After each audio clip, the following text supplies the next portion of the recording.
Donc on va dédier notre shiur à tous ces chayalim, à toutes ces personnes qui sont niftarim dans des attentats, comme ils disent en hébreu, toutes les marachot Israël, et que Bezrat Hashem, leur souvenir soit toujours une bénédiction, et qu'ils soient les derniers à être tombés, et que Bezrat Hashem, on puisse vivre dans un pays de paix entre nous d'abord, et puis avec tous nos voisins, si Dieu veut. Et également que ce chiour soit pour la refoua shelema de tous les malades, une bonne guérison, et que si Dieu veut, très très vite, comme vous l'avez dit tout à l'heure, M. Amselem, on puisse se retrouver physiquement pour des bons moments. Alors moi, ce que je voudrais, c'est que dans notre réflexion, évidemment, on se concentre sur une autre particularité de cette période. Comme vous le savez, on est dans la période du Homer. La période du Homer, explique les Chachamim, c'est donc une période dans laquelle il y avait d'abord à l'origine une mitzvah de la Torah, une mitzvah qui nous a été prescrite d'accomplir au moment de ce qu'on appelle le Katsir. Qu'est-ce que c'est que le Katsir? Le Katsir, c'est la récolte. Et en fait, cette mitzvah, ce qu'elle symbolise, c'est que quand les agriculteurs avaient le bonheur de récolter tout ce qu'ils avaient semé, le tout début de ce qu'ils récoltaient devait être offert comme un sacrifice. Et donc, évidemment, il y a un thème qui est facile à comprendre, à savoir que dans la vie, ce que l'on donne en premier, c'est toujours une chose à laquelle on attache une importance particulière. Mon père, Alav Shalom, racontait souvent une histoire. C'était l'histoire d'un homme qui était fabricant de chocolat. Donc il avait une usine dans laquelle il fabriquait et il vendait des tonnes et des tonnes de chocolat. Et un jour, pour une raison ou pour une autre, il rentre chez lui et il avait une petite fille et il lui amène une boîte de chocolat. Apparemment, elle aimait le chocolat. Et voilà que cet enfant, au moment où il reçoit ce cadeau de la part de son père, la petite fille ouvre la boîte, elle prend un chocolat et elle le fait cadeau à son père. Et le père dit, c'est le chocolat le plus doux que j'ai jamais rencontré. Lui qui produisait des tonnes de chocolat.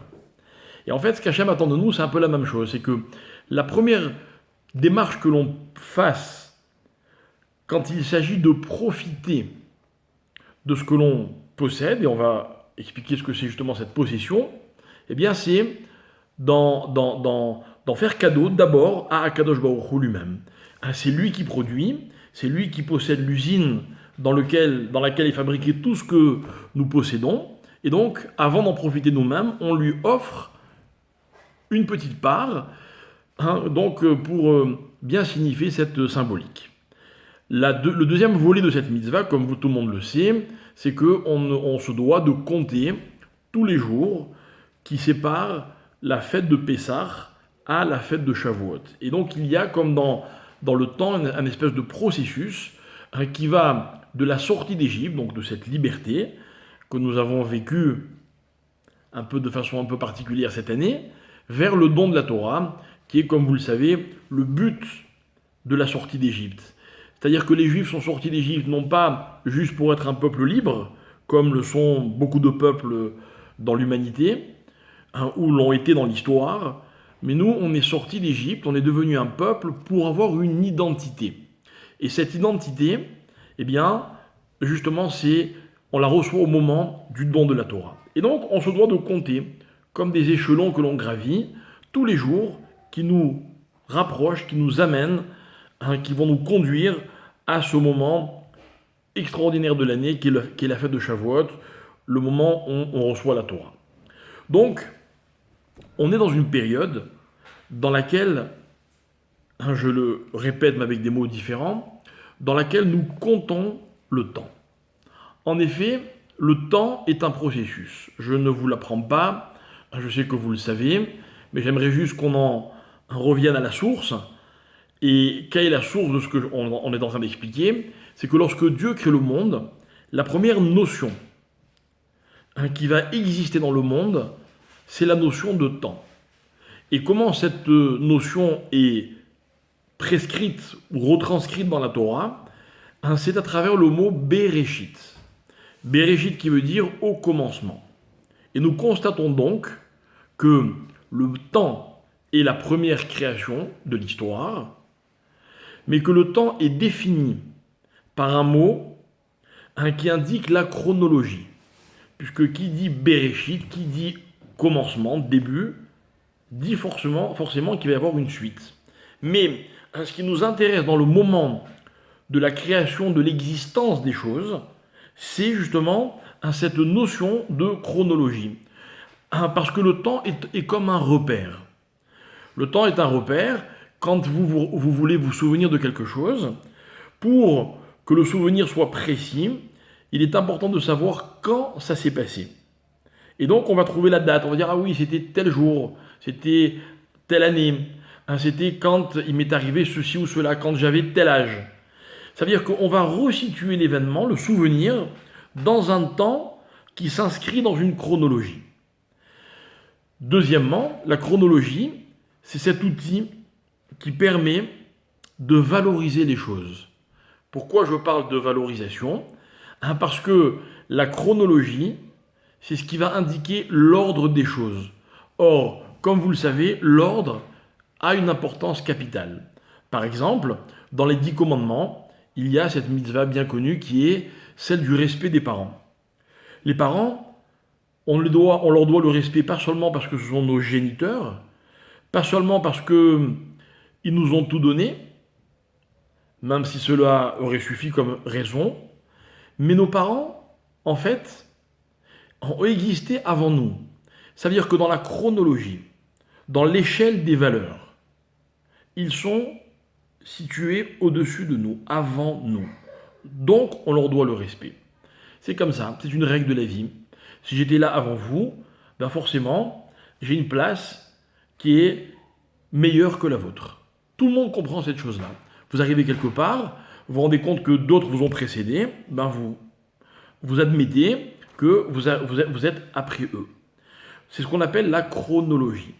Donc tout ça, et encore bien d'autres choses, sont dictés dans la Torah par le mot Bereshit, au commencement. Donc nous revoilà dans ce thème, puisque nous allons compter les jours, jour 1 du Homer, jour 2 du Homer, jour 3, jour 7 qui fait une semaine, jour 8 qui fait une semaine et un jour, etc., jusqu'à arriver au bout de ces 7 semaines, de ces 49 jours, pour accéder au 50e jour. Alors, je ne vais pas vous parler de la valeur des chiffres, même si on aurait largement pu en faire un cours, puisque c'est un thème qui est très intéressant, mais je voudrais vous parler d'autre chose.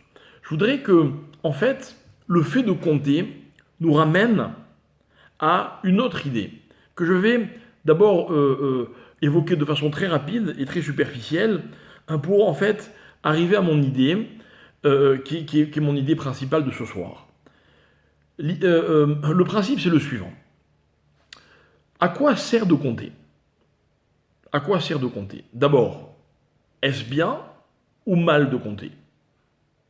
Est-ce que, par exemple, vous aimez raconter aux autres la quantité de ce que vous possédez? Est-ce que ça vous fait plaisir que tout le monde sache combien vous gagnez? Ou pire, combien vous possédez? Imaginez que moi, voilà, dans cette réunion Zoom, je ne sais pas combien on est, je dis, ben voilà, je demande à tout le monde de bien vouloir nous dire combien vous possédez dans votre compte en banque, ok? Je verrai d'ici les petits carrés s'effacer les uns après les autres, c'est un sujet tabou. On n'aime pas les chiffres. Moi, je ne sais pas vous, mais j'ai des origines tunisiennes. Demander à quelqu'un qui est encore plus tunisien que moi, quel est son âge, combien il a d'enfants, les gens n'aiment pas. Pourquoi? Parce que le chiffre, explique la Guémara, il a tendance à estomper la beracha, la bénédiction. Encore une fois, superficiellement, un chiffre, c'est-à-dire quelque chose qui est quantifié, c'est quelque chose qui est figé. Dans la vie, on peut négocier avec tout ce qu'on veut, sauf avec les chiffres. Et quand d'ailleurs on est dans un chiffre, on est très souvent dans la fraction. Il y a le chiffre et il y a la virgule. C'est-à-dire qu'en fait, le chiffre dénote une précision qui a quelque chose de limitateur. Quand je sais, encore une fois, permettez-moi de reprendre l'exemple de l'argent, puisque l'argent est un chiffre, c'est peut-être ce qui est le plus chiffre de notre vie. Je sais exactement combien j'ai dans ma poche. Il m'est impossible d'envisager que je peux me payer plus que ce que j'ai dans la poche. Je donne un exemple. S'il y a des dames qui nous écoutent, si vous aimez faire les vitrines par exemple, enfin il y a peut-être des hommes qui aiment aussi faire les vitrines, mais si vous aimez faire les vitrines et que vous prenez à rêver sur les avenues des grands couturiers parisiens, devant des vêtements ou des objets magnifiques, ok, et vous vous laissez aller en rêvant un petit peu, ok, ne gâchez pas ce moment en vous disant ah ça je peux me le payer, ça je peux pas me le payer. Quand par exemple on passe devant une vitrine et qu'on voit un magnifique bijou et que la personne qui nous accompagne dit ah tu vois je rêve d'un bijou comme celui-là, ne soyez pas gâcheurs, ne dites pas on n'a pas les moyens de se le payer, c'est dommage, on n'a pas assez sur nous. Pourquoi ? Parce que vous avez enfermé une notion qui appartenait à un rêve dans une réalité qui est figée. Ça, c'est l'anti-bénédiction. Qu'est-ce que c'est que la bracha ? La bracha, c'est au contraire, quand une chose n'est pas comptabilisée, elle n'est pas enfermée dans un chiffre. Donc dans la vie, il faut s'habituer à compter le moins possible. Voilà. Moi, c'est une chose que j'essaye d'expliquer régulièrement à mon banquier. Il ne veut rien savoir. Mais pourtant, il aurait une vie beaucoup plus agréable s'il arrêtait de compter. Il devrait faire comme moi. Bon, il n'est pas d'accord. Ok ? Toujours est-il que cette notion de compter, elle est déconseillée par la Torah. Il faut compter uniquement quand c'est indispensable. Et voilà que tout d'un coup, on s'aperçoit que la Torah nous donne une mitzvah que l'on va accomplir dans toutes les synagogues du monde, qui consiste à compter. Mais ce compte, si vous avez suivi justement ce moment dans la prière, ce compte a quelque chose de bizarre. Parce qu'on sait qu'il y a 49 jours entre le premier jour de Pessah non compris et le premier jour de Shavuot non compris. Donc il y a un écart de 49 jours. Donc normalement, on aurait dû dire, en comptant le Homer, aujourd'hui nous sommes le premier jour. Aujourd'hui nous sommes le deuxième, le troisième, le quatrième. Or, on ne compte pas de cette façon. On dit aujourd'hui nous sommes jour 1, jour 2, jour 3, jour 38, jour 42.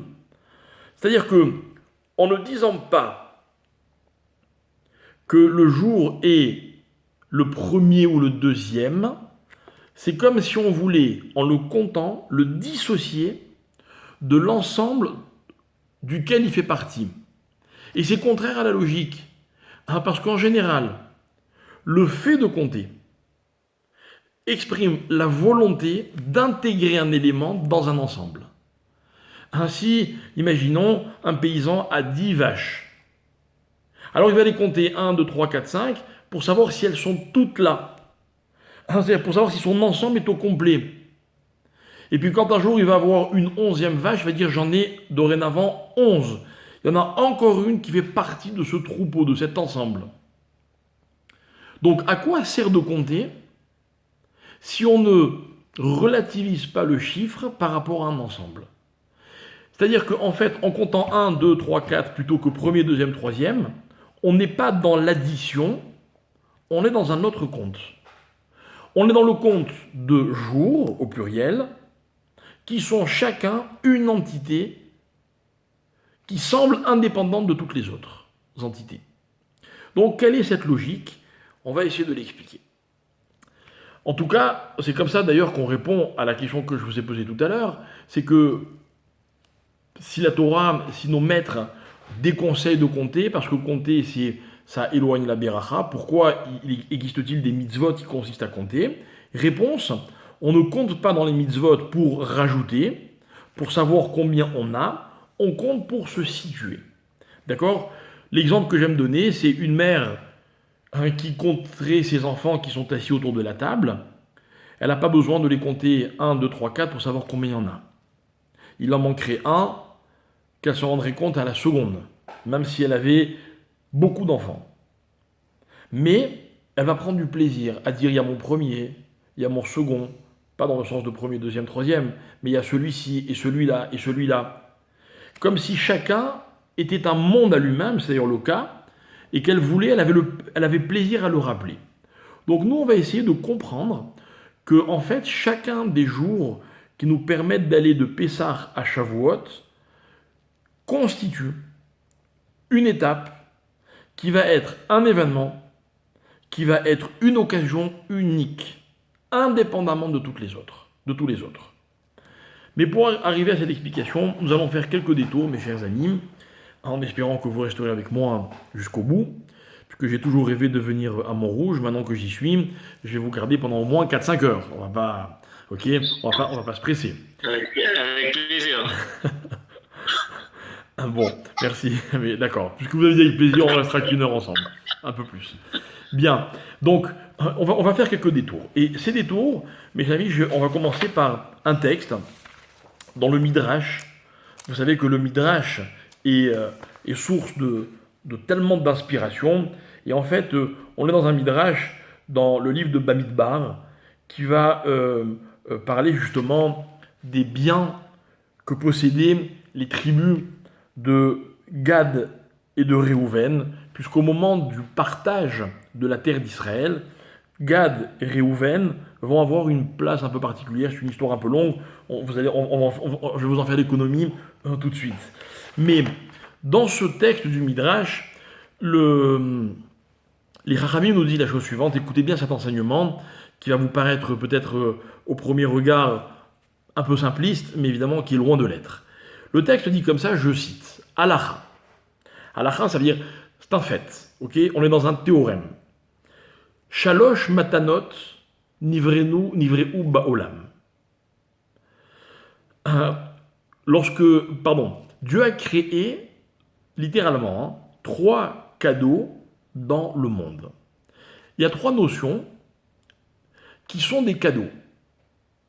Ces 3 notions, elles existent dans le monde, vous allez voir tout de suite qu'on les rencontre de temps en temps.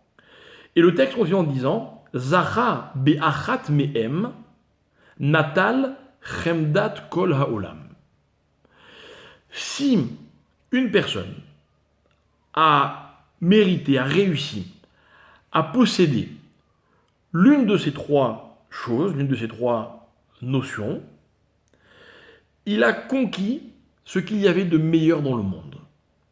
Comprenons de meilleur non pas comme une valeur ou quelque chose de... Parce qu'on va avoir du mal à choisir entre les 3, vous allez voir dans un instant, mais en tout cas, les Chachamim vont expliquer que chacune de ces notions peut être le moyen de posséder tout ce que le monde contient.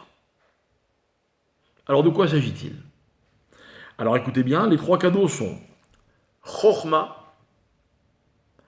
l'intelligence, la sagesse, Gvura, la force. La force, là, on va expliquer ce que c'est que la force dans un instant. Et enfin, Rocher, la richesse. Ok? Donc il y a 3 éléments constituants du monde qui permettent à celui qui les possède de conquérir le monde entier. Quand on dit conquérir le monde entier, ça ne veut pas dire le prendre aux autres, mais conquérir, c'est-à-dire qu'en fait, ils sont comme des portes d'accès permettant à l'homme d'accéder à tout ce que le monde propose. Sagesse, force, richesse. C'est ce que c'est la richesse? La richesse est par exemple un article aujourd'hui paru en Israël qui raconte que il y a 8 milliardaires dans le monde qui ont gagné à eux 8 308 milliards de dollars le mois dernier, c'est-à-dire depuis un mois. C'est-à-dire que quand pendant la crise, il y en a qui galèrent, il y en a qui sont très inquiets, il y en a aussi qui s'enrichissent. Vous imaginez 308 milliards de dollars de plus que ce qu'il possédait avant. Ok? Divisé par 8, je ne sais pas si les parts sont égales, mais même si les parts sont inégales, la plus petite résoudrait pas mal de problèmes. D'accord? La richesse. La richesse, on va pas en parler, c'est pas notre thème, c'est pas un sujet qui m'intéresse forcément, mais c'est intéressant, la richesse est un point d'accès à ce que le monde possède. Un homme riche, c'est un homme finalement qui peut accéder à beaucoup de choses. La Guimara raconte qu'il y avait un homme qui un jour avait fait fortune. Il avait connu la pauvreté, et puis son mazal a changé, il est devenu très riche. Et qu'est-ce qu'il a fait quand il est devenu riche? Il s'est payé les meilleurs professeurs dans tous les domaines possibles et imaginables. Et il a appris. Il a appris la Torah, il a appris les sciences, il a appris tout ce qu'un homme peut apprendre pendant le temps qu'il exploitait correctement. Et un jour, la chance a tourné à nouveau et il a perdu toute sa richesse. Et la Guémara raconte qu'il n'en a jamais été attristé parce qu'avec tout le savoir qu'il avait acquis grâce à son argent, il avait moins besoin d'argent. Ça aussi, c'est une idée qu'il faudrait expliquer. Si on a le temps, on y reviendra dans un instant. Alors, le Midrash dit comme ça. Celui qui a la sagesse a tout, celui qui a la force a tout, celui qui a la richesse a tout. Ok? Rappelez-vous l'histoire de cet homme, Shlomo Ameler, à qui Dieu a dit un jour, choisis une chose et je te l'offrirai. Il aurait pu choisir tout ce qu'il voulait. Tout, dans le sens littéral du terme. Il a demandé à Dieu l'intelligence, la sagesse. En disant quand on a la sagesse, on a tout le reste. Ou en tout cas, on peut posséder tout le reste. Alors, mes chers amis, je vais peut-être un peu vous décevoir, mais je voudrais expliquer la perception qu'ont les Chachamim, nos maîtres, à propos de ces trois notions. Et c'est explicite, tout le monde le sait, c'est très connu, dans la Mishnah de Avot. Dans la Mishnah de Avot, disent nos maîtres, qui est l'homme riche? Qui est l'homme riche? Et la Gemara dit, la Mishnah dit, pardon, Ezeu Ashir à sa mère Bechelko. L'homme riche, c'est celui qui est content de ce qu'il a. Pourquoi? C'est très logique, c'est très simple. Parce que même quand on possède beaucoup, si on n'est pas content de ce que l'on a, on vit dans le manque. Donc on n'est pas riche. Et quand on a peu, si on est content de ce qu'on a, on n'a pas besoin d'autre chose. Et c'est ça la vraie richesse. La vraie richesse, c'est cette discussion entre deux illustres frères que sont Yaakov et Esav, Jacob et Ésaü, qui un jour se rencontrent finalement, ils vont faire la paix. Et Yaakov avait décidé, pour amadouer son frère Esav qui voulait le tuer, de lui offrir des cadeaux. Et finalement, ça se passe bien, ils font la paix. Alors Esav demande à son frère, mais qu'est-ce que c'est ces cadeaux? Et Yaakov lui dit, c'est pour toi. Alors Ésaü lui répond, garde-les, j'en ai pas besoin. Et il lui dit, Yeshli Rav. Ésaü dit à son frère, moi j'ai beaucoup, garde-les pour toi. Alors Yaakov lui répond, il lui dit, moi non plus j'en ai pas besoin, parce que moi, Yeshli Kol. Moi j'ai tout. Donc il y en a un qui a beaucoup, et il y en a un qui a tout. Et je vous demande, mes chers amis, c'est une réflexion, qui a plus dans la vie? Celui qui a tout ou celui qui a beaucoup? Alors, des gens qui ont beaucoup, j'en connais. Des gens qui ont tout, j'en connaissais pas. Est-ce que c'est possible? Et en fait, il ne s'agit pas de savoir qui a plus que l'autre. Parce que précisément, le débat qui est entre Yaakov et Esav, c'est de savoir si la richesse est une quantité ou pas. Selon Esav, elle est une quantité. J'ai beaucoup. Donc garde ce que tu as. Tu as peut-être moins que moi. Et Yaakov lui dit non, tu sais, posséder, c'est pas un chiffre. J'ai tout. J'ai tout, sous-entendu, j'ai tout ce qu'il me faut. Donc même si j'ai moins que toi, j'ai pas besoin de plus. Deux philosophies de la vie qui sont évidemment très différentes. Mais nos maîtres tranchent en disant, il n'y a que celui qui est content de ce qu'il a, c'est-à-dire qui est capable de dire j'ai tout, qui est véritablement riche. L'autre, il possède plus, il va peut-être devenir un jour encore plus riche que le second, mais en tout cas pour l'instant, il n'a pas atteint cette dimension que nous allons transformer en vertu qui s'appelle la richesse. La richesse, mes chers amis, c'est quand on est capable, et voilà le point crucial, quand on est capable de ne pas avoir envie d'autre chose que ce que l'on possède. Voilà finalement ce que sont les pauvres. Les pauvres sont des personnes qui veulent toujours ce qu'ils n'ont pas. Alors ça peut être de l'argent, ça peut être des objets, et puis ça peut être aussi des personnes. Et puis ça peut être aussi des connaissances. Et qui vivent constamment dans la frustration de ce qu'ils n'ont pas. Donc ça c'était l'explication de la richesse. Et la Mishnah demandait aussi, et qui est l'homme fort? Et je vais vous répondre avec mes mots avant de vous dire de vous réciter ce que dit la Mishnah. L'homme qui est pauvre, qui est fort, pardon, disent les Chachamim de la Mishnah, c'est celui qui est capable de vaincre le pire des ennemis. Et vous savez qui est le pire ennemi? Le pire ennemi d'un homme, c'est lui-même. C'est lui-même parce que un ennemi, quel qu'il soit, un jour ou l'autre, on peut s'en débarrasser. Ou bien en étant plus fort que lui, ou bien en arrêtant de se battre avec lui, ou bien en le fuyant. Il y en a un seul dont on ne pourra jamais se débarrasser, c'est nous-mêmes. Nous-mêmes, nous sommes notre propre ennemi de chaque instant et de chaque seconde de notre vie. Et finalement, l'homme fort, c'est celui qui sait se vaincre à lui-même. Alors, pour reprendre l'expression des Chachamim, c'est celui qui va maîtriser ses pulsions. Qu'est-ce que c'est que la faiblesse, mes chers amis? La faiblesse, c'est quand on a décidé de quelque chose, mais qu'on s'empêche nous-mêmes d'y arriver. Je peux vous donner un plein d'exemples. Il y en a un, je ne sais pas si ça vous concerne, mais il y a beaucoup de gens qui sont concernés. Par exemple, avez-vous déjà essayé de faire un régime? Je connais par cœur la réponse. Tout le monde a essayé. Et qui est l'ennemi du régime? C'est nous-mêmes. On rêve de perdre du poids. On rêve d'arriver à respecter des restrictions qu'on s'est mis nous-mêmes. Et malheureusement, on n'arrive pas. À cause de qui? À cause de nous-mêmes. Dans la vie, on se fixe des objectifs. On voudrait être ceci. On voudrait acquérir telle qualité. On voudrait ne plus céder à la tentation de. Combien de fois on a ouvert notre bouche trop vite, on l'a regretté, et on s'est dit dorénavant, avant de parler, je réfléchirai. Et puis lorsque l'occasion se présente, toutes les bonnes résolutions s'envolent. On est tout seul contre nous-mêmes. Et en fait, le fort, dit la Mishnah, c'est celui qui est capable de se vaincre à lui-même. Kovesh et Yitzro. Vous voyez, c'est ça la vraie force.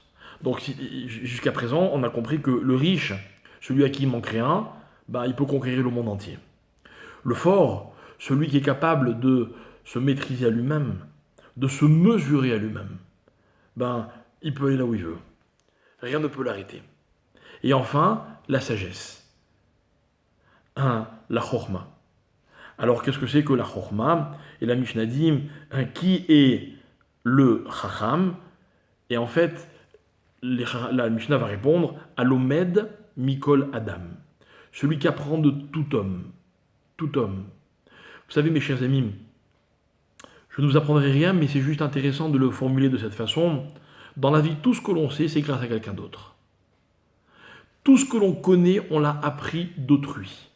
Que ce soit à travers un enseignement, que ce soit à travers un livre, que ce soit, peu importe la façon. Mais si l'homme était isolé depuis sa naissance, il ne connaîtrait rien. Donc vous avez des gens qui choisissent de qui ils apprennent. Dommage. Vous en avez d'autres qui sont capables d'apprendre de tout le monde. J'ai envie de rajouter, il y a des gens capables d'apprendre de chaque circonstance de la vie. Il y a des gens capables d'apprendre, finalement, de chaque instant de la vie.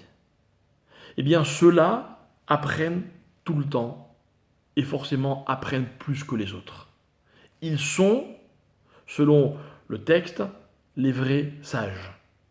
Le sage n'est pas celui qui sait, c'est celui qui apprend. Voilà pourquoi dans la tradition, le maître, l'érudit, on ne l'appelle pas chacham, on l'appelle talmid chacham. On ne l'appelle pas sage, on l'appelle l'élève sage. Parce que tant qu'on est élève, on est chacham.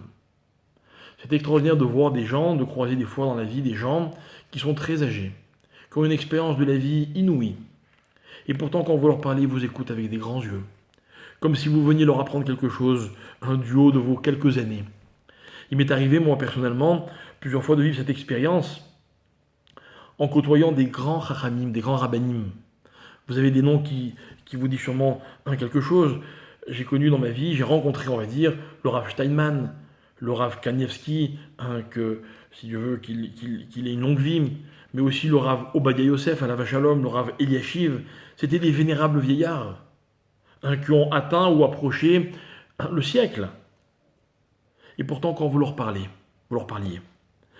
que ce soit pour poser une question ou pour donner un avis, même si c'était déplacé, ils vous écoutent, en se disant il y a sûrement quelque chose à apprendre. Et c'est ça qui a fait leur grandeur.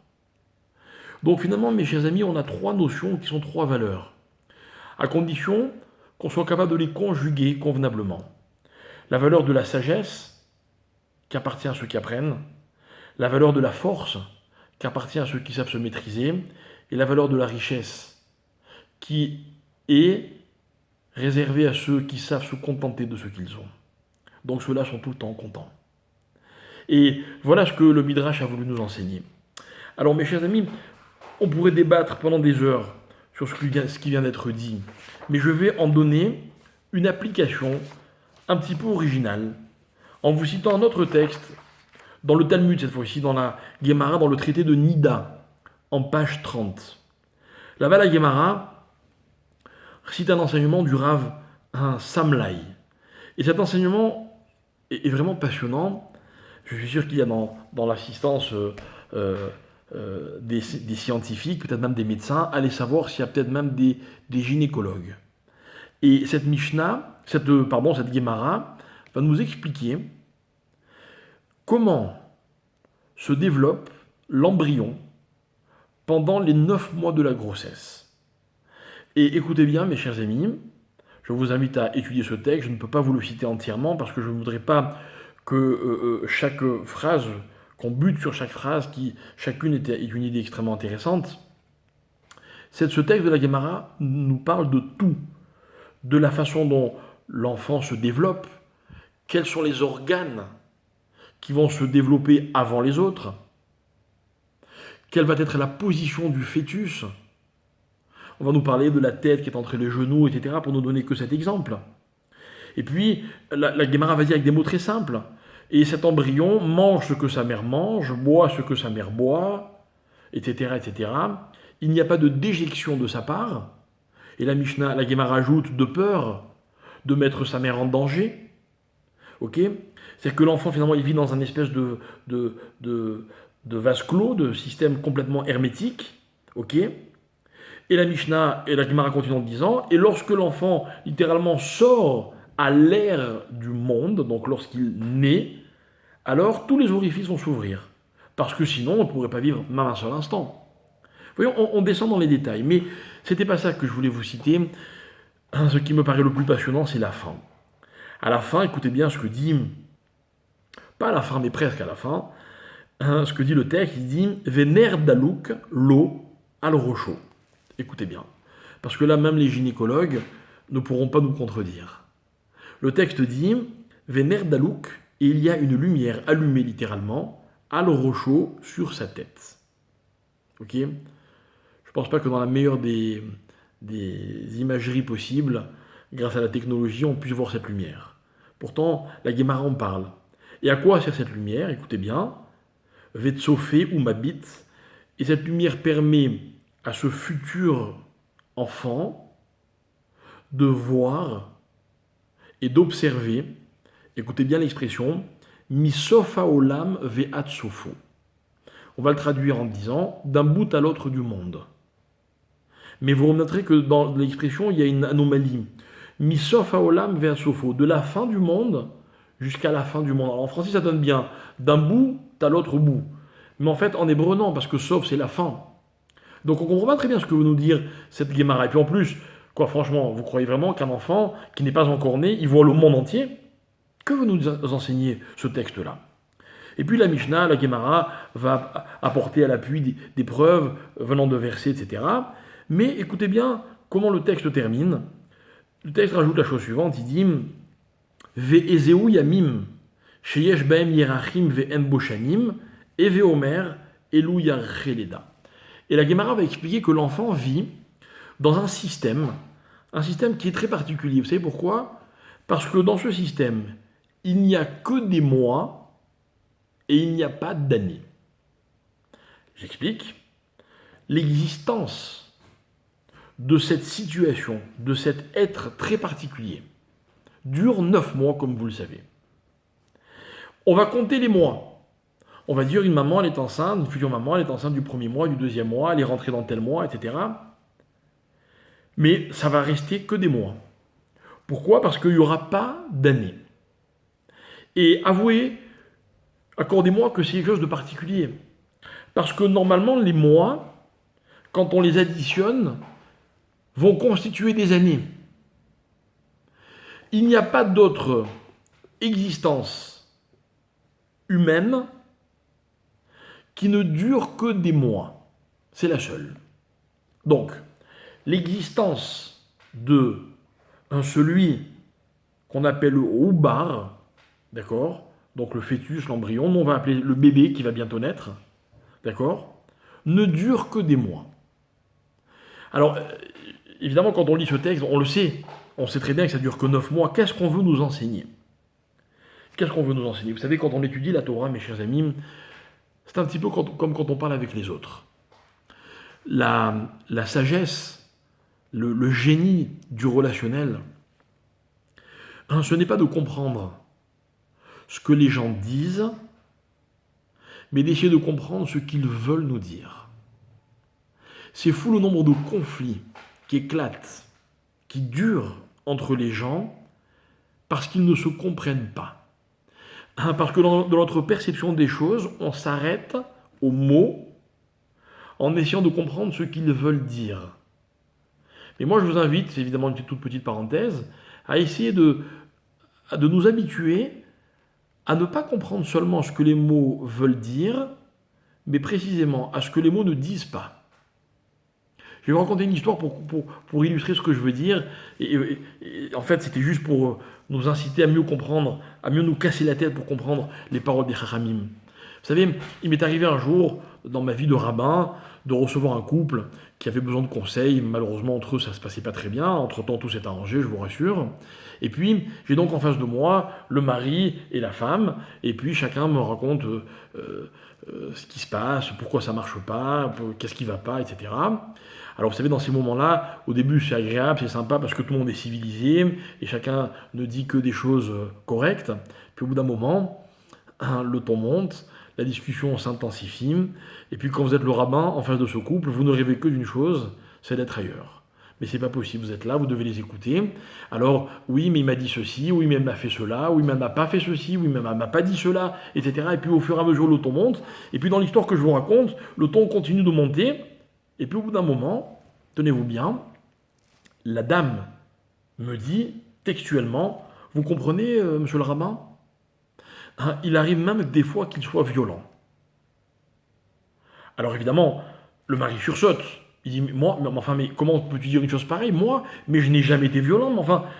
Et il se tourne vers moi, mais il dit, Rav, je vous assure, je vous promets, jamais j'ai levé la main. Vous comprenez que pour moi, ça change tout. Parce que bon, des disputes ou des conflits ou des tensions, c'est une chose, la violence, c'est autre chose. Donc je suis un petit peu embêté. Et je les entends donc discuter, et elle qui dit si, et lui qui dit mais jamais de la vie, mais enfin Rav, je vous jure, je vous promets, jamais, etc. Bref, au bout d'un moment, je leur dis bon, ok, continuons la discussion, et je sens qu'il y a quelque chose qui ne va pas. Quelques instants plus tard, je leur demande de bien vouloir s'entretenir avec moi, mais chacun en aparté. Et donc le mari sort de la pièce, et je discute avec son épouse, et je lui dis, Madame, dites-moi la vérité. Il n'a jamais été violent. Alors elle me dit, non, non, il n'a jamais été violent, mais ce que j'ai voulu dire, c'est parce qu'une fois, il m'a pris, je tenais le petit dans les bras, Alors je dis, Madame, vous comprenez que c'est très grave ce que vous dites, faut faire attention. Bon bref.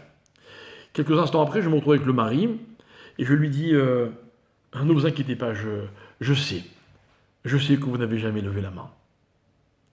Mais c'est pas ça le problème.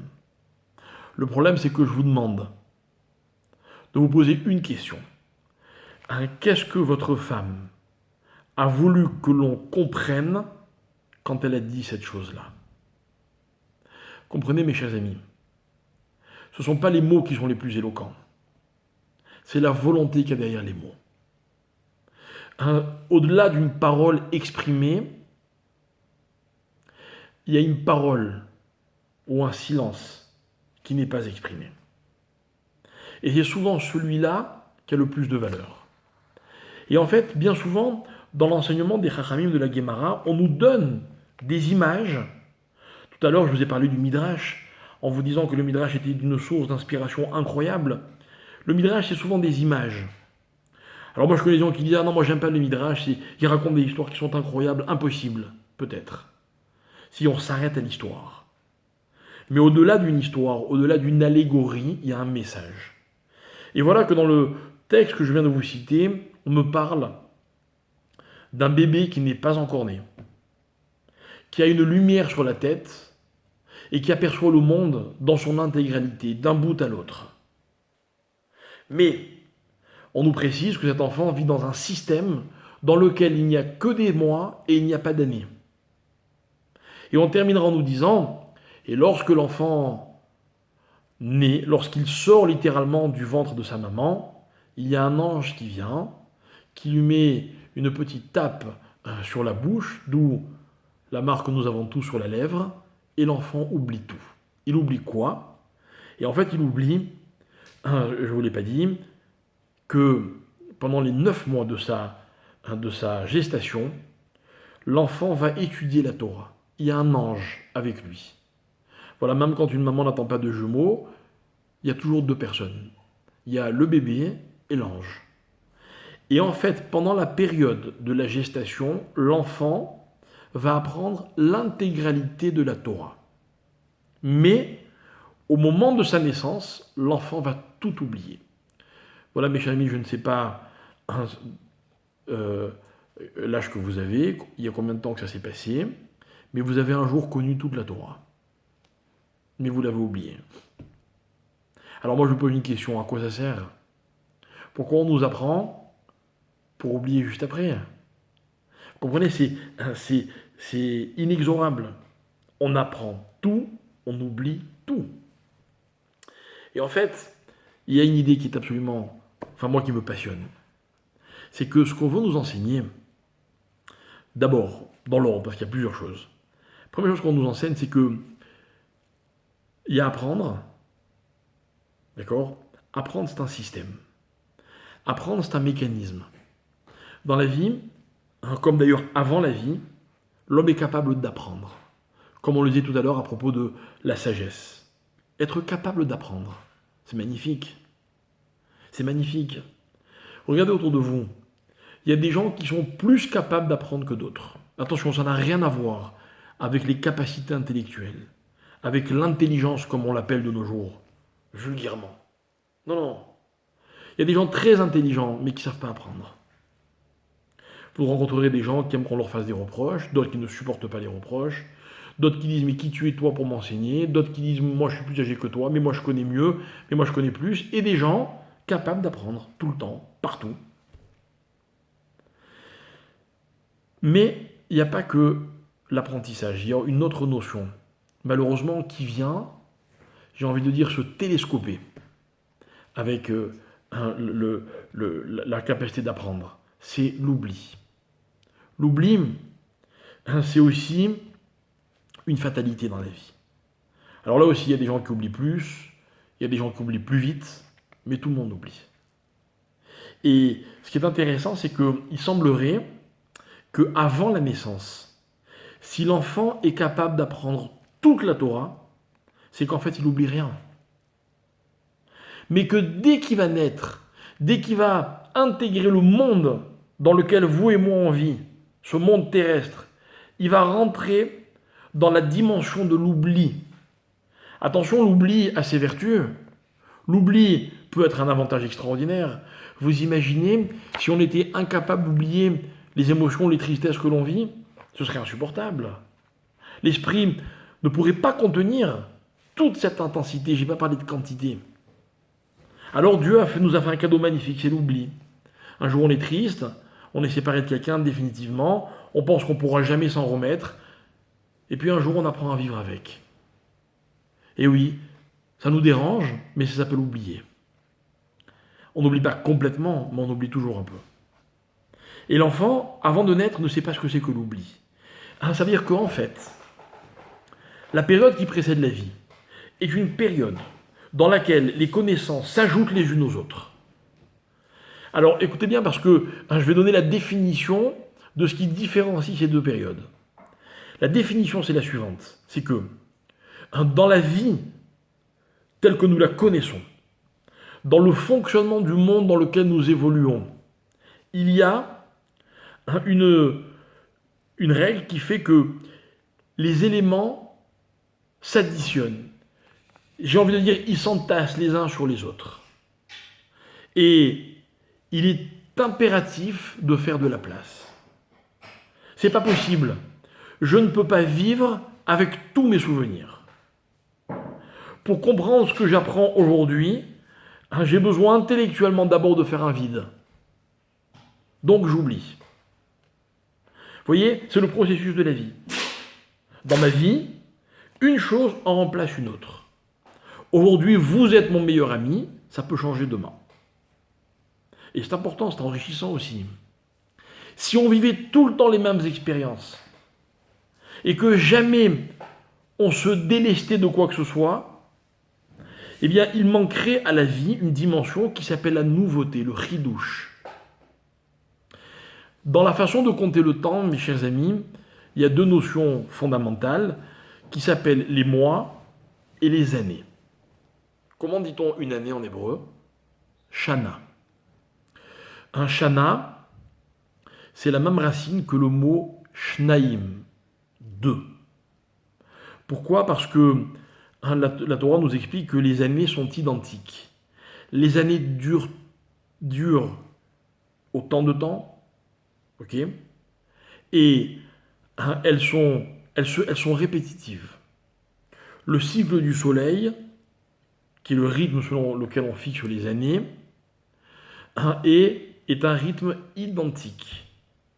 Si dans nos années à nous, il y a un jour de plus ou de moins, c'est parce qu'en fait, les années ne durent pas une somme de jours précise, mais que c'est un certain nombre de jours, virgule quelque chose. Donc pour récupérer, il y a ce qu'on appelle les années bissextiles. En hébreu, dans la tradition juive, c'est encore plus flagrant, puisque les années vont être différentes. Il va y avoir des fois 12 mois et des fois 13 mois. Mais en fait, de quoi cela provient? Cela ne provient pas de la différence qu'il y a dans les années, mais de notre façon à nous de nous organiser.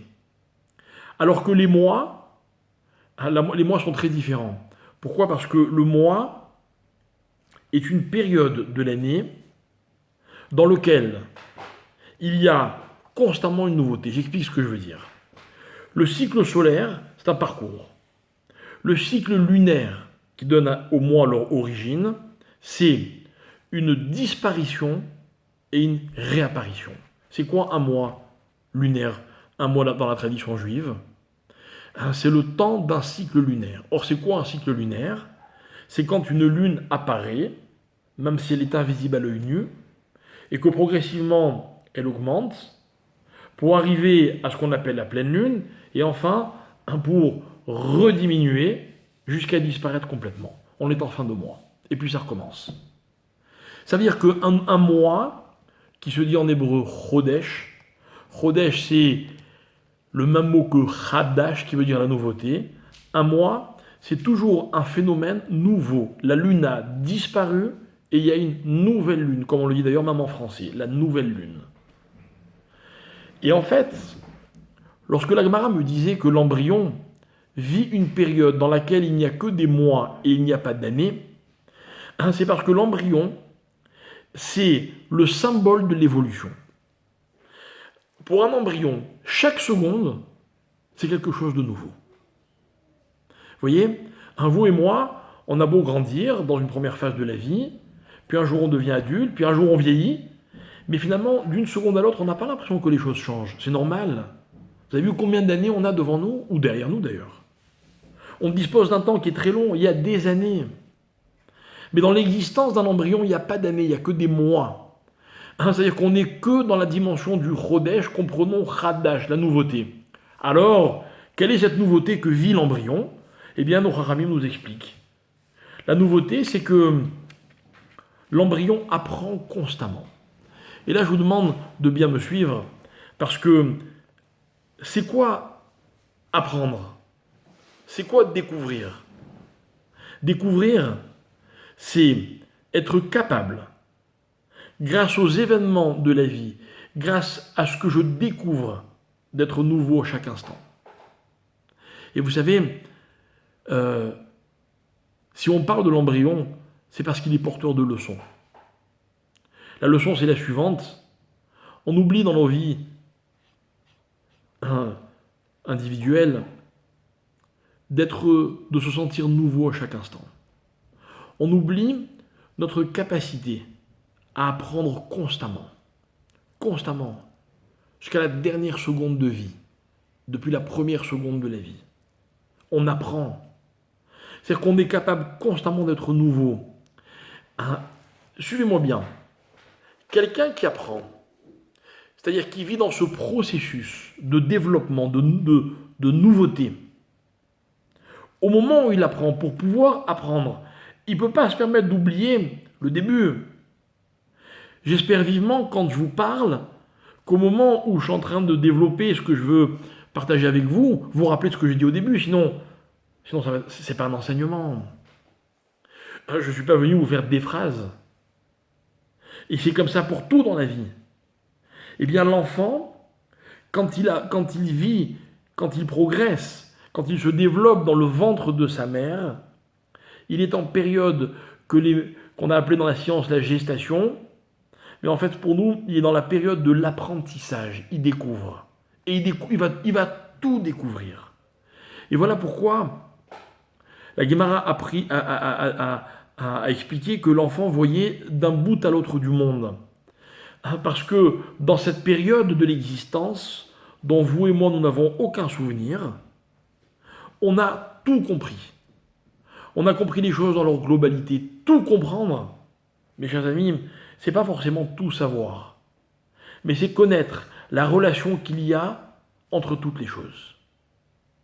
Voilà. Les informations dans la vie dont on dispose, elles pourraient être compartimentées, séparées les unes des autres. Il y a beaucoup de gens qui savent beaucoup de choses. Vous savez ce qui leur manque? C'est la capacité de créer des liens entre tout ce qu'ils savent. J'ai appris une chose hier, c'était une leçon extraordinaire. Mais dans la situation d'aujourd'hui, j'arrive pas à faire le lien. Donc cet enseignement ne m'a pas transformé. Ma vie est fragmentée. C'est ça l'année.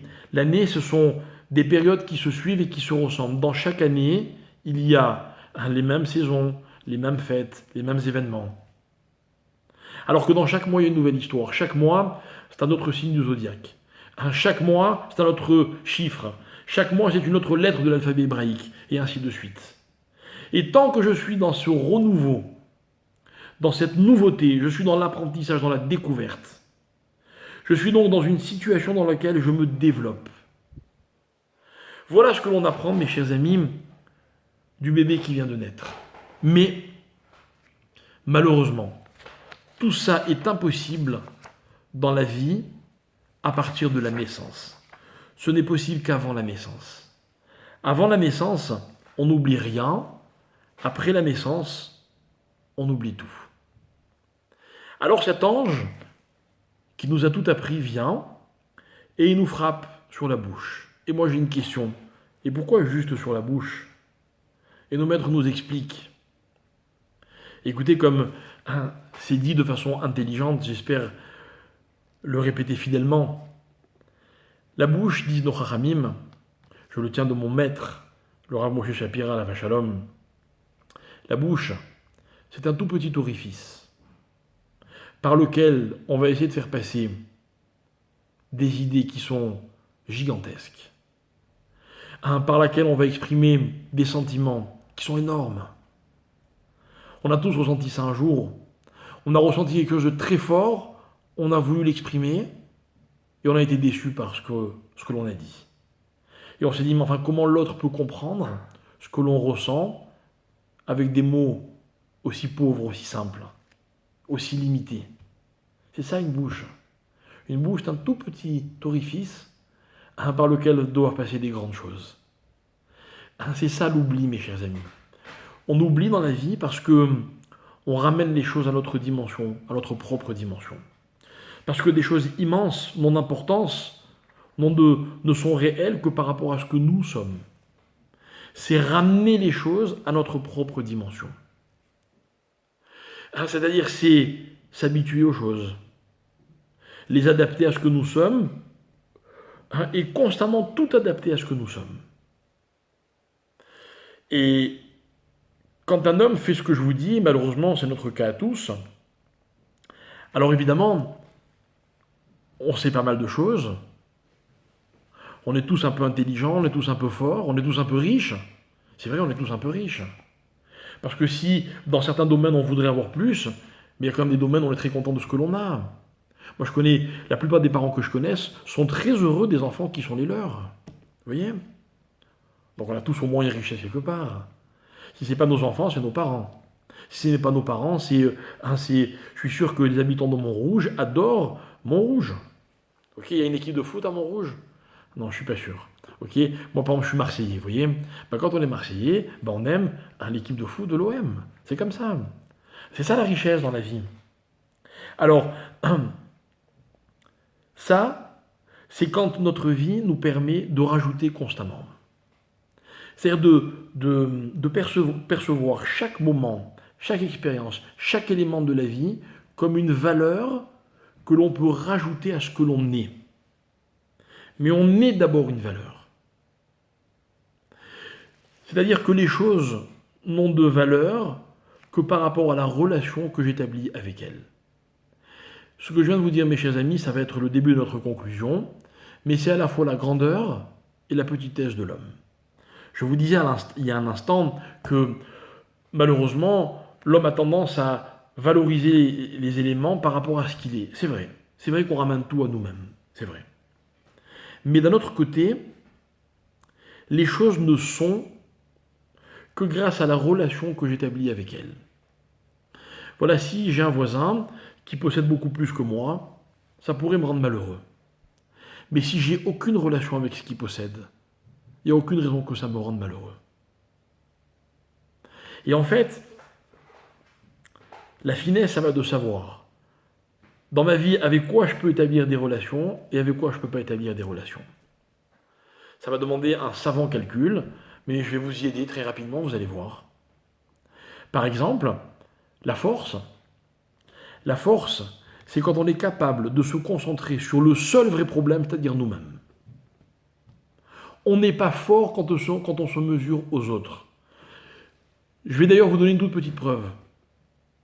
Un jour, un homme m'a dit, qui est fort? Qui est le plus fort? Alors moi, j'ai imaginé que le plus fort, c'était par exemple celui qui gagnait tous les combats. Quel que soit l'adversaire qui s'attaque à lui, il va gagner. Et il m'a expliqué que pas du tout. Il m'a dit qu'en fait, le fort, c'est pas celui qui gagne tous les combats, c'est celui qui ne se bat jamais. C'est celui que personne n'ose attaquer. Parce que dans la vie, si on vous a attaqué, c'est qu'on a vu en vous un adversaire que l'on pouvait peut-être battre. Vous avez été plus fort, tant mieux.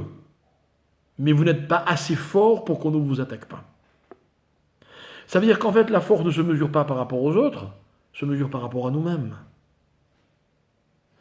Je suis fort quand le monde n'est que moi. Je suis dans une dimension qui est complètement individuelle. C'est l'un des cadeaux que Dieu a donné aux hommes, l'un des moyens pour l'homme de conquérir le monde entier. Quand les choses ont de valeur que par rapport à lui.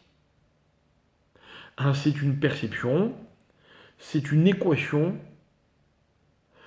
qui permet à l'homme d'envisager le monde entier. La deuxième dimension, c'est ce que les Rachamim m'ont appelé la richesse. Ça veut dire les biens, le matériel. Le matériel, mes chers amis, n'a de valeur pour moi que quand j'ai compris la relation qu'il avait avec les autres. Je ne peux être jaloux quand j'admets que ce que l'autre possède ne peut appartenir qu'à lui. Et tant que dans ma vie je veux posséder ce que les autres possèdent, c'est que je n'ai pas intégré le fait que ça ne peut être qu'à eux. Et on est riche quand on a compris que ce que les autres possédaient n'était qu'à eux et que moi je pouvais posséder que le reste. Quantitativement, ça ne fait pas grand-chose, mais psychologiquement, c'est ce qui peut faire de nous des gens très riches. Donc, la force, c'était voir le monde que par rapport à soi. La richesse, c'était de le voir que par rapport aux autres. Et l'intelligence, c'est quand dans la vie, on peut tout s'approprier. Parce que le sage, c'est celui qui sait apprendre de tout et de chacun. Et quand je constate que vous connaissez une chose et que moi je ne la connais pas, eh bien j'ai envie de l'apprendre. Je vais vous rassurer, ça va rien vous coûter. Ça va rien vous enlever. Ça ne va me permettre qu'à moi d'ajouter quelque chose. Donc vous voyez, c'est encore une autre perception. C'est voir le monde, non pas à travers ce que je suis seulement, non pas à travers ce que les autres sont seulement, mais à travers ce que je peux être grâce aux autres. Je ne sais pas si vous réalisez, mes chers amis, mais le plus beau cadeau qu'on peut faire à une personne, c'est de l'écouter. Pour les quelques-uns d'entre vous qui ont laissé les caméras allumées, j'ai une reconnaissance inouïe, les autres aussi j'imagine, mais je ne le vois pas. Mais je vous vois me regarder, je vous vois m'écouter. Je me dis, ils sont sympas quand même. Hein. C'est vrai, si vous n'étiez pas là pour m'écouter, je ne parlerais pas. Vous vous rendez compte? Je serais très frustré, j'adore parler. Mais dites-vous que tous les gens qui sont autour de vous adorent parler. Mais écoutez-les pas seulement pour leur faire plaisir. Écoutez-les parce que vous vous enrichissez. Parce que vous deviendrez encore un peu plus intelligent, encore un peu plus sage. C'est-à-dire que l'intelligence, c'est de voir le monde par rapport à ce que les autres peuvent me rapporter. Regardez comme facilement on commet des erreurs. Comme facilement on se croit fort quand on se mesure aux autres. On aimerait s'enrichir de ce que les autres possèdent. Et on aimerait connaître ce que les autres ignorent. Et nous, c'est tout le contraire. On veut connaître ce que les autres savent déjà.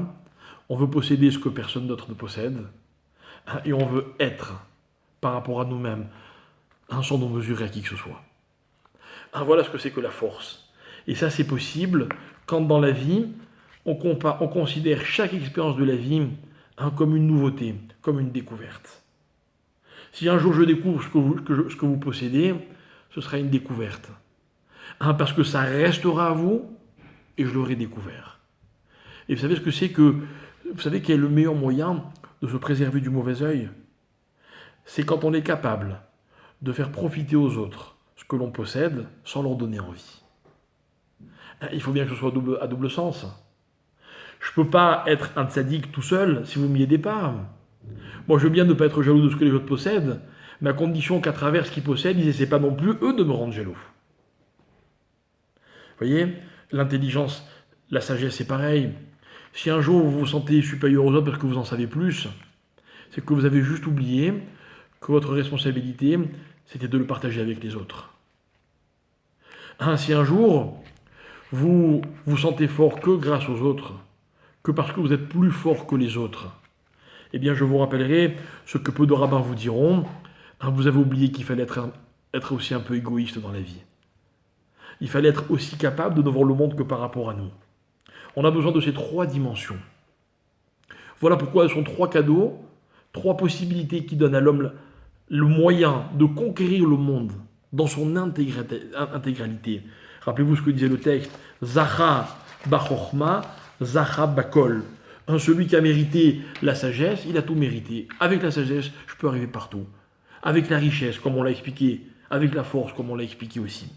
Vous voyez, et tout ça, on l'a compris à travers cet enfant, qui est un être qu'on ne peut pas mesurer, qui est un être d'une grandeur inimaginable, juste parce qu'il est dans un processus de découverte. Parce qu'il n'a pas de plus grande dimension que la découverte. Alors, mes chers amis, écoutez bien, nous sommes dans une période qui s'appelle le Homer. Le Homer, ça consiste à compter. Alors, avant de compter, on va offrir à Dieu ce que l'on commence à posséder. J'y reviens dans un instant. D'abord, je termine mon idée. On compte, on ajoute, on est dans un processus. Mais attention, un processus ne sert pas à mesurer la relativité de ce que j'ai ou de ce que je suis par rapport à d'autres éléments. Voilà pourquoi on ne compte pas premier, deuxième, troisième, mais on veut se situer par rapport à ce que nous sommes. Mon compte du Homer n'appartient qu'à moi. Peut-être que ce soir, vous allez compter le même soir que moi, mais pour moi, ce sera une expérience qui est unique. Parce que ce sera la preuve d'une évolution, mais une évolution qui n'appartient qu'à moi. La vôtre, elle est différente parce que c'est la vôtre, justement. Et à quoi sert de faire cadeau à Dieu le prémisse de ce que je possède, le Homer? Et en fait, et voilà l'idée. L'idée, c'est qu'on compare l'homme à une plante, à un épi de blé. On va prendre un exemple, l'épi de blé. Comme d'ailleurs le Homer, qui est avec l'orge, mais ce céréale, qui pousse. Et tant qu'il pousse, tant qu'il est rattaché à la terre, il est comme cet enfant qui est un fœtus dans le ventre de sa mère. Il est rattaché à sa source. Et tant qu'il est rattaché à sa source, il évolue, comme cette plante qui grandit constamment. C'est-à-dire qu'elle pompe, elle s'inspire de ce qui est sa source, donc elle peut continuer à évoluer. Mais elle ne sert à rien. Et finalement, cet épi de blé ou d'orge va servir à quelque chose le jour où je vais le séparer de ce qui est sa source. Mais là, il va oublier d'où il vient. Il va oublier qui il est. Et il va se retrouver peut-être dans votre assiette, mais par ailleurs, il va accomplir sa mission. Il était là pour nous nourrir. Je reviens à l'homme. Tant qu'il est dans le ventre de sa mère, il est relié à sa source. Il est en pleine évolution. Mais il ne sert à rien. Il trouve son sens le jour où il est coupé de sa racine. Alors en fait, mes chers amis, écoutez bien, quand un enfant est coupé de sa racine, le premier traumatisme, c'est qu'il commence à oublier. Enfin, il oublie complètement, mais il découvre cette nouvelle dimension. Il est détaché de ce qui a précédé. Alors, on va terminer sur cette idée. En fait, le processus de la vie, c'est quoi? C'est ce circuit qui permet à l'homme de se rapprocher constamment de ce qui a été un jour sa source. Et vous savez, si l'homme est immortel, c'est parce qu'au moment de sa naissance, il est coupé de ses origines, mais en fait, un jour, il va y retourner. Alors, ce n'est pas pour vous attrister que je vous raconte ça, mais c'est au contraire pour vous dire que la vie est un parcours dans lequel je me rapproche de mes origines. Et je vais prendre un exemple, c'est la connaissance. La connaissance, mes chers amis, me permet tous les jours de me rapprocher de ce qui a été un jour mon origine. Laquelle? Le savoir parfait. Un jour, je savais tout. Et chaque fois que j'apprends quelque chose, je me rapproche de cet état. Mais à quoi ça sert? Et en fait, la vraie sagesse, la vraie force, la vraie richesse, comme je le disais tout à l'heure, c'est le sens que je donne aux choses. Et ce sens-là, mes chers amis, c'est ce que la Torah vous nous enseigne. Vous remarquerez une chose, c'est que toutes les mitzvot, elles sont soit d'ordre intellectuel, grâce à l'intelligence, soit par rapport à ce qu'on possède et qu'on est obligé de donner, soit par rapport à la force, c'est-à-dire à l'effort physique que la Torah nous demande. Parce qu'une mitzvah, un enseignement de la Torah, c'est la possibilité pour un être humain de se reconnecter à ce qui a été sa source. Et en fait, toute la vie, c'est ça. Toute la vie, c'est de savoir avancer et paradoxalement, de revenir à ses origines, d'être rattaché à sa source. Je ne sais pas vous, mais je pense que ça doit être pareil. Chaque fois que l'on me bénit, chaque fois que l'on prie pour moi, chaque fois que l'on m'appelle à la Torah, on cite soit mon père, soit ma mère. Comme pour me rappeler que si je me déconnecte de ce qui m'a précédé, finalement, je ne suis rien. Ou en tout cas, très peu de choses. Et en fait, détenir quelque chose, c'est pas le posséder. C'est être capable constamment de le ramener dans son contexte. Être intelligent, c'est pas pour être supérieur aux autres. Non, au contraire. C'est pour me ramener à la source de ce qui m'a permis de naître un jour. Cette source, c'est le jour où je connaissais tout. Vous savez quand un bébé naît? Pas quand il a fini tant de semaines ou tant de mois. il naît quand il a tout compris, quand il a tout appris, quand le moment est venu, qu'il oublie, pour qu'il réapprenne. Pour que la personne, dans ce processus qui s'appelle la vie, puisse chaque jour de sa vie, chaque instant de sa vie, se rapprocher de ce qu'il a été un jour. Alors, regardez, c'est pas que je cherche à faire un rapport avec ce qui nous arrive en ce moment. Mais vous savez, l'isolement dans lequel on est tous confinés, quand je dis isolement, même si on est en famille ou évidemment chacun le vit différemment, je sais qu'il y a des gens seuls, il y a des gens qui sont pas seuls, il y a des gens avec lesquels il y a trop de monde. J'entends des parents se plaindre d'être 24 heures sur 24 avec leurs enfants, 7 jours sur 7, etc. C'est vrai que c'est très difficile. Mais en fait, excusez-moi, pour ne pas être coupé, voilà. Mais en fait, l'idée, mais en fait, on est isolé. Voilà, tout à l'heure, on le disait au début de notre propos, on aimerait bien pouvoir se rencontrer, etc. L'isolement, mes chers amis, il est anti-nature. On n'est pas fait pour être isolé. Parce que la nature profonde de l'homme, c'est de se rattacher constamment à ses origines, de se rattacher constamment à quelque chose. Et vous savez, la société, parmi toutes les fonctions qui sont les siennes, possède celle-ci.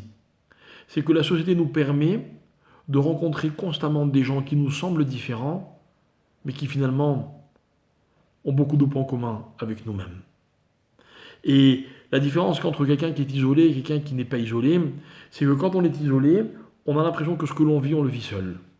Et quand on rencontre les autres, on se rend compte que finalement ce que tout le monde vit n'est pas si différent de ce que l'on vit nous-mêmes. La Guémara dit, une épreuve quand elle est partagée, eh bien, elle est à demi consolée. C'est quoi demi consolée? C'est-à-dire que j'ai pas moins mal, mais quand je me rends compte que d'autres le vivent aussi, ça va déjà beaucoup mieux. Alors, l'épreuve que nous vivons, mes chers amis, c'est justement celle-ci. C'est d'être capable de se sentir connecté même quand on est isolé. C'est très facile d'être connecté quand on va à la synagogue. Aujourd'hui, c'est devenu un luxe qu'on a l'impression de ne pas pouvoir se payer. Bientôt, on pourra le refaire, si Dieu veut, on pourra revivre toutes ces expériences. Mais pour l'instant, on doit justement être capable de se sentir connecté. Connecté aux autres, connecté à nos origines, connecté au sens des choses, même quand on est loin. Et ce que je trouve extraordinaire, mes chers amis, et je suis sûr que pour beaucoup c'est votre cas aussi, depuis le début de cette période de confinement, il y a énormément de gens qui étudient comme ils n'ont jamais étudié de leur vie. Et je crois que ça veut dire qu'on a tout compris. Parce que si l'isolement nous empêche d'être connectés, eh bien l'étude, c'est exactement l'inverse. Et vaincre une épreuve, c'est lui démontrer qu'elle ne peut pas nous priver de ce qu'elle est censée éliminer. L'isolement est censé éliminer la connexion, eh bien nous lui prouvons qu'elle ne peut pas nous empêcher d'être connectés. Alors merci à la technologie, c'est vrai, mais surtout bravo à tous ceux qui ont cette volonté de rester ensemble. C'est vrai, ce soir vous auriez pu faire autre chose que juste de passer un moment comme ça tous ensemble. Mais vous avez eu envie dans votre communauté, avec d'autres gens, parce que je suis sûr qu'il n'y a pas que des gens de Montrouge, vous savez, on a eu envie de passer un moment ensemble. Et dans ce moment, on n'a pas juste eu envie de se raconter des choses agréables, on a eu envie d'apprendre. Et il n'y a pas de plus grande connexion que l'enseignement, que l'apprentissage. Voilà une perception, voilà une vision de ces textes que je vous ai ramenés. Et je voudrais que ça nous donne à tous beaucoup de courage pour savoir que de la même manière que l'on compte le Homer, on compte les jours qui nous séparent de cette libération. Et rappelez-vous une chose, c'est que Pessah est la fête de la libération. À Pessah, en étant libre, un homme libre est un homme qui a le loisir de ne pouvoir être confronté qu'à lui-même. C'est ça la vraie liberté. Quand je ne suis plus obligé d'être confronté aux autres, je ne suis plus dominé par les autres. On va arriver à Shavuot. Shavuot, c'est le moment de la chokhma, de l'intelligence. Pourquoi? Parce qu'il n'y a pas de fête dans laquelle on rend plus hommage à notre capacité d'apprendre que celle dans laquelle on commémore le don de la Torah. Et puis il y aura un autre temps, dont on aura peut-être l'occasion de parler, qui est Sukkot, la fête de la fin de l'été, lorsque tous les agriculteurs, les paysans ont engrangé, ils possèdent, ils sont joyeux de posséder. La fête de Sukkot, c'est la fête de la joie. Mais on aura le temps d'en reparler, parce qu'on a déjà donné un aperçu de ce que c'est que posséder, convenablement. Et voilà en quoi est-ce que la Torah, dans les moindres recoins de notre vie, elle a toujours un enseignement d'une richesse extrême, fabuleuse, qui nous permet d'avoir un regard toujours à la fois positif, en même temps très responsable des événements, de la vie de tous les jours. Mes chers amis, je vous souhaite d'abord de supporter de la meilleure façon possible cette période. Je suis convaincu qu'on en verra bientôt la fin. Je voudrais que vous sachiez que vous n'êtes jamais seul. Comprenez pas seulement que d'autres pensent à vous, mais que vous avez la responsabilité de penser aux autres et de montrer aux autres qu'ils ne sont pas seuls, d'aider les autres de la meilleure façon possible, même à distance. Et enfin, que tout le monde soit en bonne santé si Dieu veut, que les malades guérissent, que on guérisse de nos souffrances, de nos épreuves, et qu'encore une fois, Bezrat Hashem, très très prochainement, on puisse vivre les événements non seulement de façon intense, mais de les partager visuellement les uns avec les autres. J'espère très rapidement vous retrouver à Montrouge, mais je vous propose encore mieux, c'est que je vous retrouve tous très bientôt à Jérusalem. Croyez-moi, c'est un projet encore plus beau et encore plus fort, c'est possible. Comme on le disait tout à l'heure, on est ce soir à Yom HaZikaron, on rend hommage à ceux qui se sont battus et qui ont perdu la vie pour que nous on puisse vivre en Eretz Israël.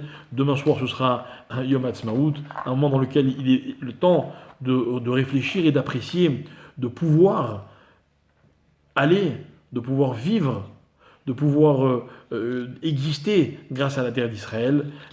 La terre d'Israël, on en a besoin, mais elle a encore plus besoin de nous. Bezrat Hashem, que le Mashiach vienne bientôt et qui nous ramène tous, si Dieu veut, à Jérusalem. Voilà.